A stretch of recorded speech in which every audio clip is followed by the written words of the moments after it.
article is also called a determiner.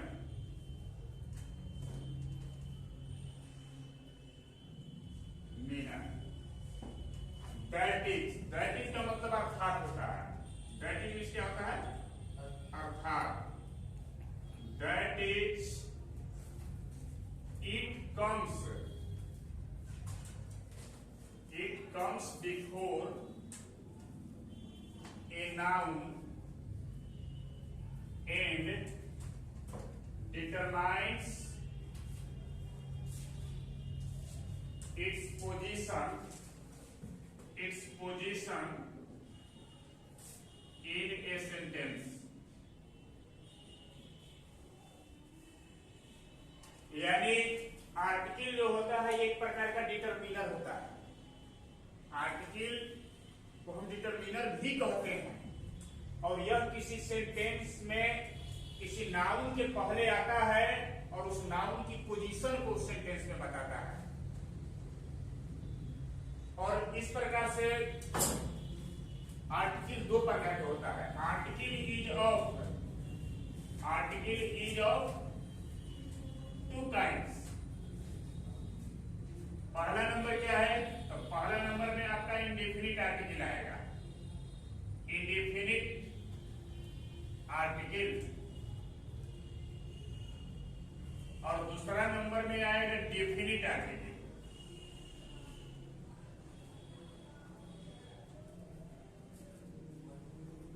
Indefinite article के अंतर्गत क्या क्या आता है? तो under indefinite article A and an comes आता है. ए एंड एन कम या अकर. अंडर इंडेफिनिट आर्टिकल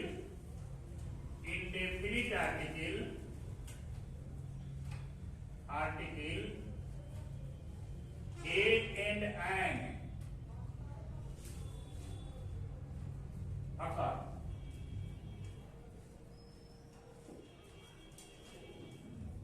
ए और एन आता है डेफिनिट आर्टिकल के अंतर्गत. डेफिनिट आर्टिकल के अंतर्गत क्या आता है? नहीं, तो under definite article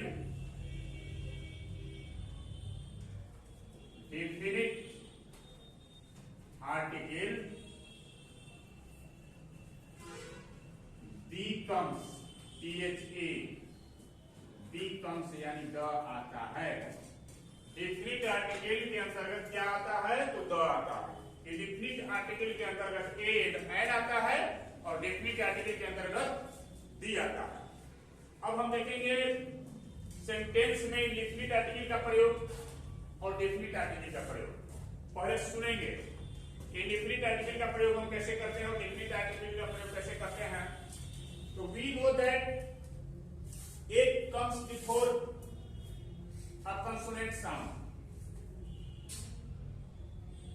A comes before consonant sign. Even if that word starts with vowel. vowel से भले ही शुरू हो, अगर उसका प्रोनाउंसिएशन consonant sound हो तो उसके पहले हम ए का प्रयोग करते हैं. अगर कोई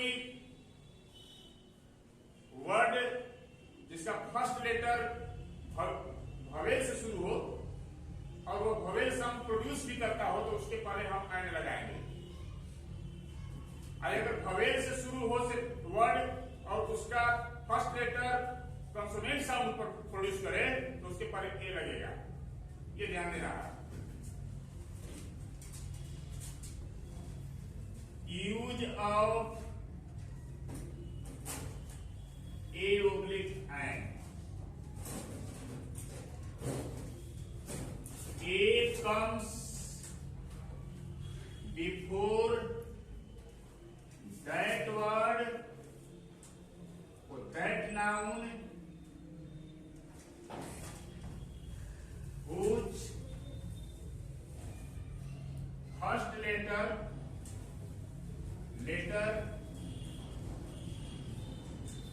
produces consonant sound.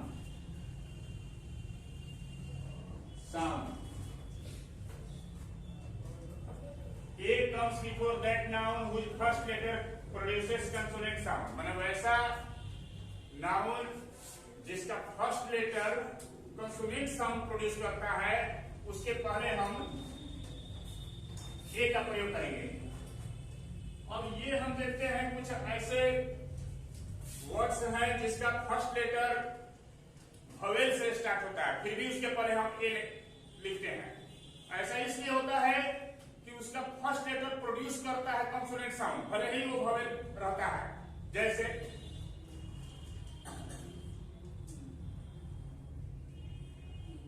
A1 rupee note,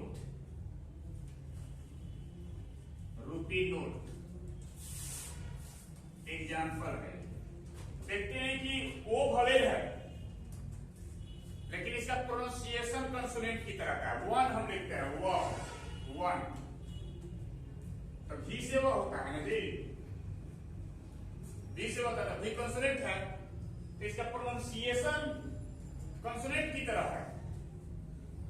भले ही ये वोवेल है, लेकिन प्रोनाउंसिएशन कंसोनेंट की तरह है। अगर प्रोनाउंसिएशन कंसोनेंट की तरह है तो इसके पहले हम ए लिखेंगे।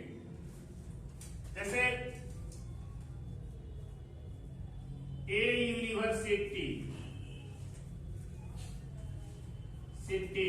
अब ए यूनिवर्सिटी मैंने लिखा, यहां पर एन यूनिवर्सिटी लिखे गलत हो जाएगा, क्योंकि यूनिवर्सिटी में जो यू हम लिखते हैं, ऐसे हिंदी में लिखेंगे तो ऐसे लिखेगा यूनिवर्सिटी।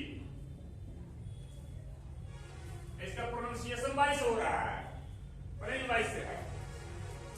अब कुछ ऐसे वर्ड हैं जो कंसोनेंट से शुरू होते हैं, कंसोनेंट से शुरू होते हैं और कंसोनेंट उसका प्रोनाउंसिएशन भी है, तो उसके पर हम ए ही लगाएंगे। जैसे a book, a book, a pen, ठीक है। इस तरह से हमारा हो गया ये। अब देखते हैं एन का प्रयोग, एन का। The an is used before that noun whose before that noun whose first letter produces vowel sound।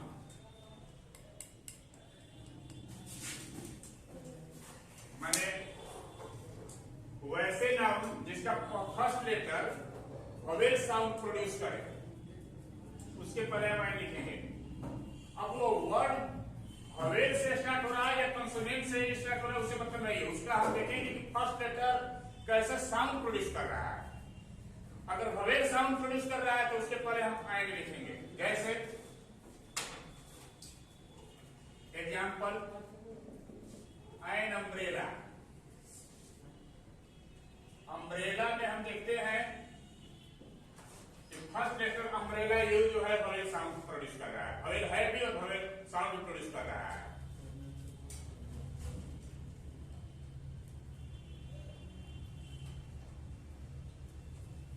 MLA, MLA N consonant है बट साउंड प्रोड्यूस कर रहा है वोवेल ए, एमएलए, ए आ रहा है, तो ए क्या है, इसे ए होता है, तो ये ऐसे भी वोवेल है, तो इसमें वोवेल साउंड प्रोड्यूस हो रहा है, तो इसके पहले हम ए लिखेंगे। An umbrella, an SDU, SDU,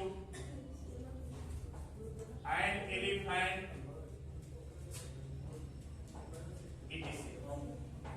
इस तरह से ए का ये बता दिए कि कैसे वर्ड के पहले ए लगता है और कैसे वर्ड के पहले एन लगता है।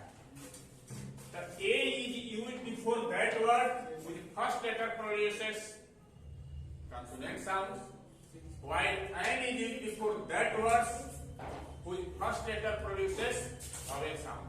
Okay, whose first letter produces consonant sound, we use a. Whose first letter produces vowel sound, then we use an. Okay, इसका स्क्रीनशॉट ले लीजिए आप लोग।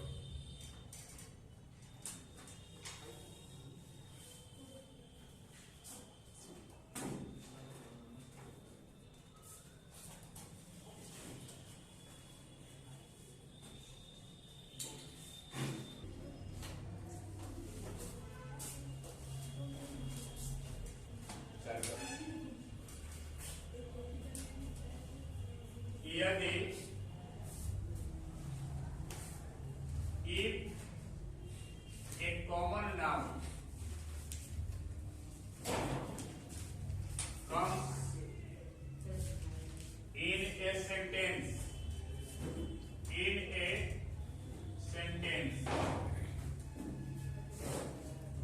first time,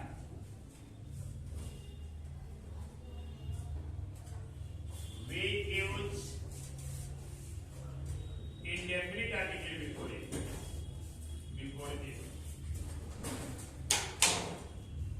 If that common noun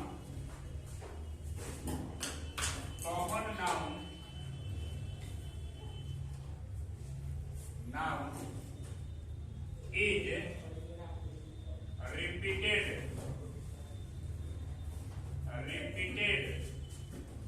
in the same sentence,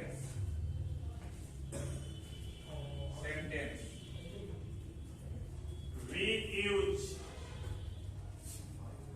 definite article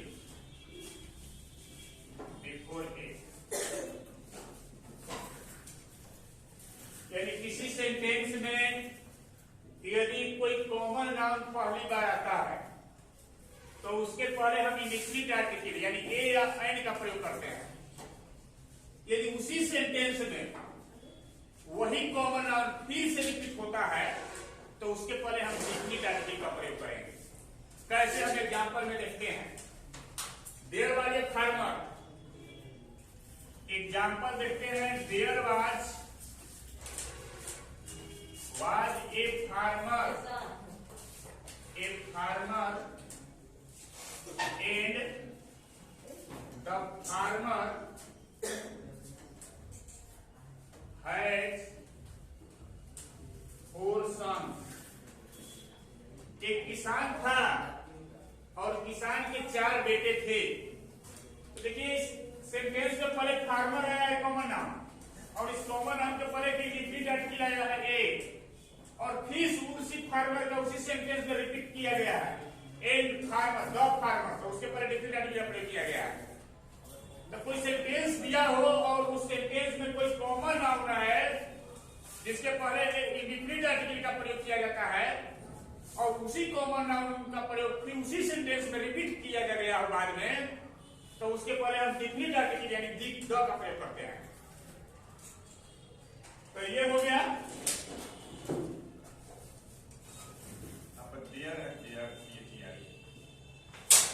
next.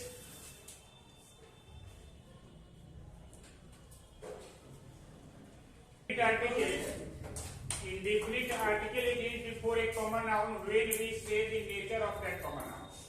इसका मतलब ये हुआ हम पुनः कॉमन नाउन के पहले डेफिनिट आर्टिकल का प्रयोग करेंगे। देखिए यहाँ पर नेचर की बात आएगी। जब हम किसी कॉमन नाउन की नेचर को बताते हैं तो उसके पहले हम इंडेफिनिट आर्टिकल का प्रयोग करते हैं। जैसे हम बोलते हैं ए डॉग इज फेथफुल, इसका मतलब है वो कुत्ता वफादार होता है। तो कुत्ता जो होता है एक कॉमन नाउन है, पूरी कुत्ते की बात आ गई इससे, तो कुत्ता वफादार का मतलब वो हर कुत्ते पर लागू होगा कि हर कुत्ता जो है वफादार होता है। तो वहां पर बोलेंगे इफ डॉग इज फेथफुल, कुत्ता वफादार होता है। और वेरी फेथफुल या वेरी बहुत वफादार होता है। A dog is very faithful. A fox is cunning, a fox is cunning, लोमड़ी धूर्त होती है। ए फॉक्स इज कनिंग, लोमड़ी धूर्त होती है। ए डॉग इज फेथफुल होती है। ए चाइल्ड इज नॉटी, बच्चा नटखट होता है। ए child is naughty, NAUGHTY, A child is naughty, बच्चा नटखट होता है। ए चाइल्ड इज नॉटी, जब किसी भी कॉमन नाउन का हम नेचर बताते हैं तो उसके पहले इंडेफिनिट आर्टिकल का प्रयोग करते हैं। ओके, जब कभी भी हम किसी कॉमन नाउन का नेचर बताते हैं तो उसके पहले इंडेफिनिट आर्टिकल का प्रयोग करते हैं। जैसे dog is not tame, a child is sorry dog is faithful, a child is not tame, a fox is cunning, लोमड़ी धूर्त होती है। इस तरह